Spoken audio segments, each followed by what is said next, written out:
I pozdrav svima ljudi, Kovalski Pro ovdje. Danas ćemo da snimemo istorijsku temu.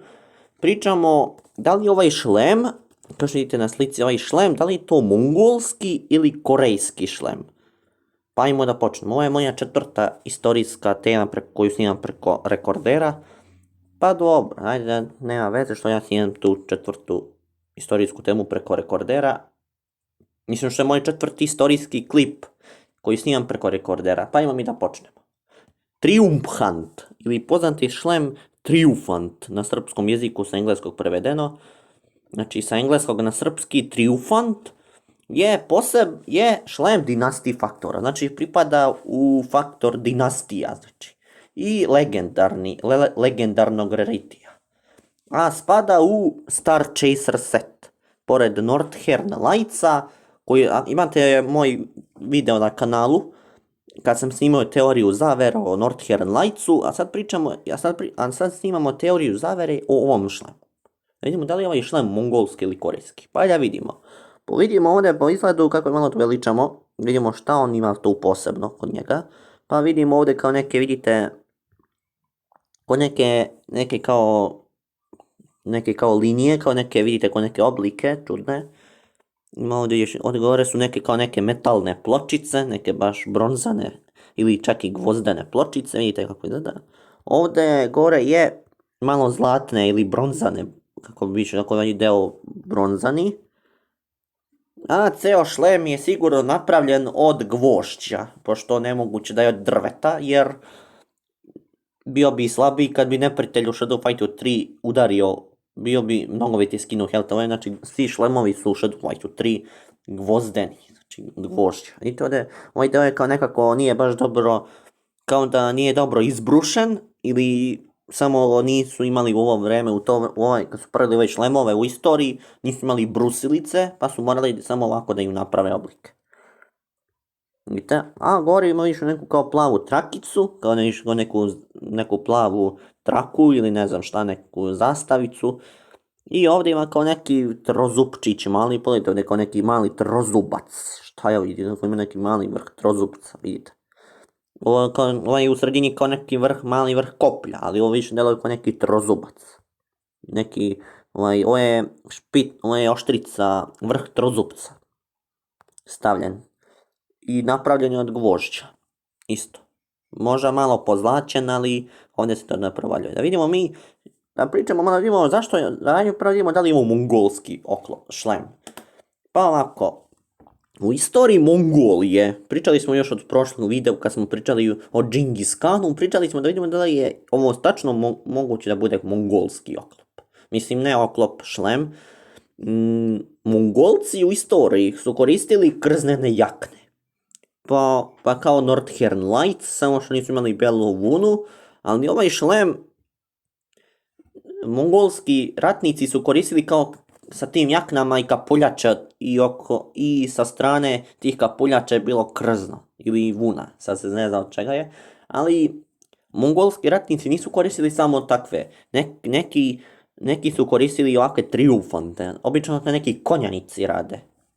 U filmu Džingis Khan vidimo u nekoj sceni gdje Džingis Khan šalje svoje njegove ratnike, njegove konjanike sa sabljama, gdje oni nose kao triumfant ovakav šlem, znači samo što nema ovaj trozubac i ovako kao, znači ima kao neki čudne triumfante nose i kao nešto preko usta, kao ne budu kao ninja neke, mongolske ninja.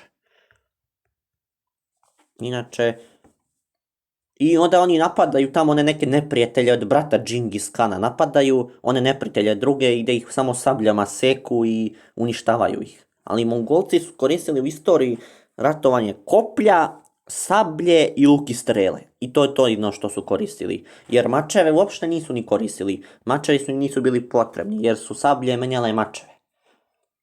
Ovdje vidimo i vrh trozupca, ali svi znamo da trozubac je u srednjem veku predstavljalo đavolsko oružje. Đavo ili demoni su koristili trozupce, dok su obični ljudi koristili koplja. A sada, recimo, pre Mongolije, kad je bio stari vek, Svi znamo da je Poseidon, bog mora, on je koristio trozubac. Pa u slovenskoj mitologiji vodeni duh i on koristi trozubac. Pa čak i vodenjaci.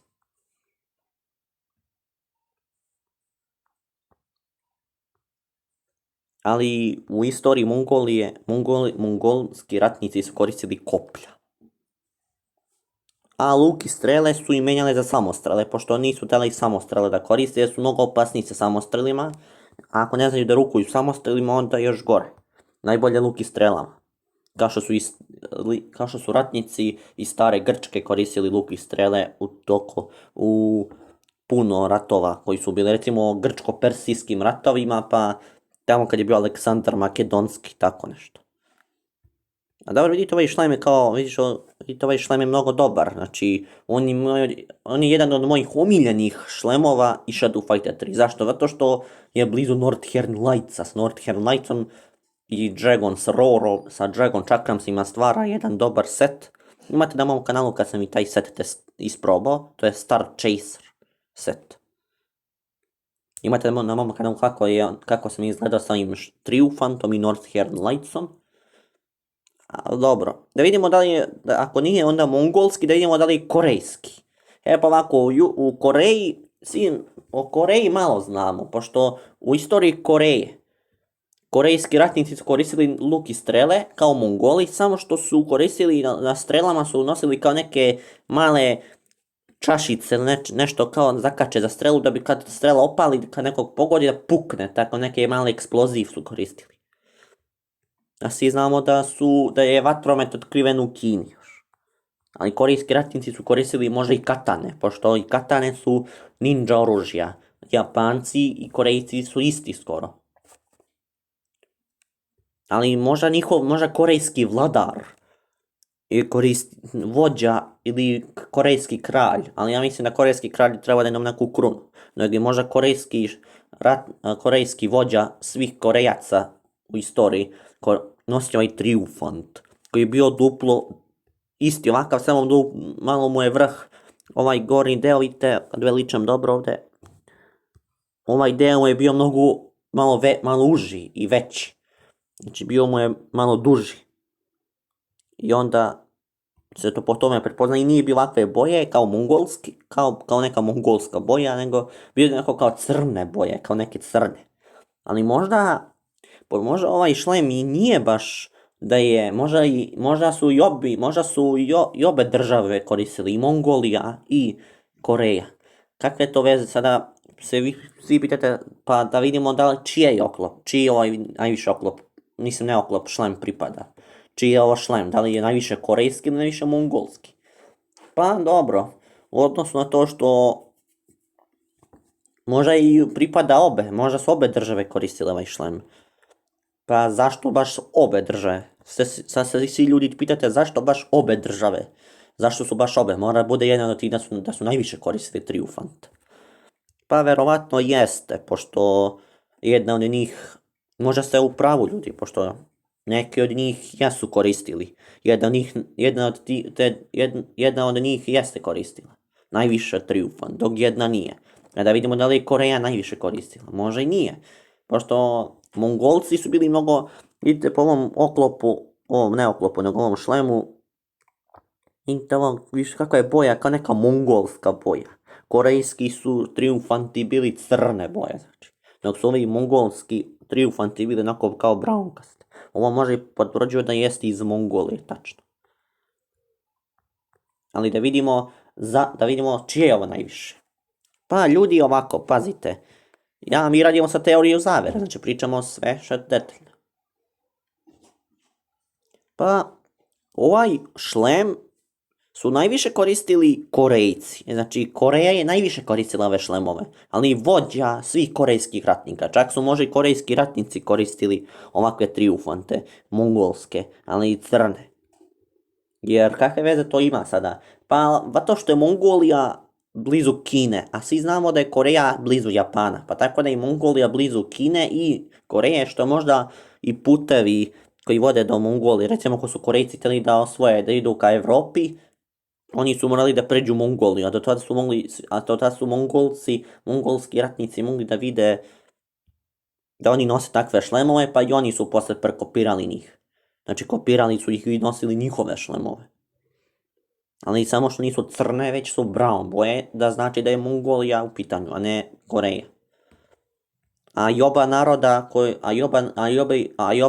obe države su azijskog porekla, znači Azija. I Koreja i Mongolija su azijske države.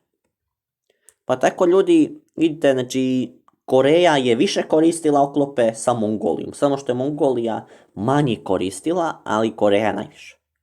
Pa ljudi, ako vam se svidjela ova istorijska tema, like i subscribe obavezno. Ljudi, vidimo se u sljedećoj epizodi i pozdrav!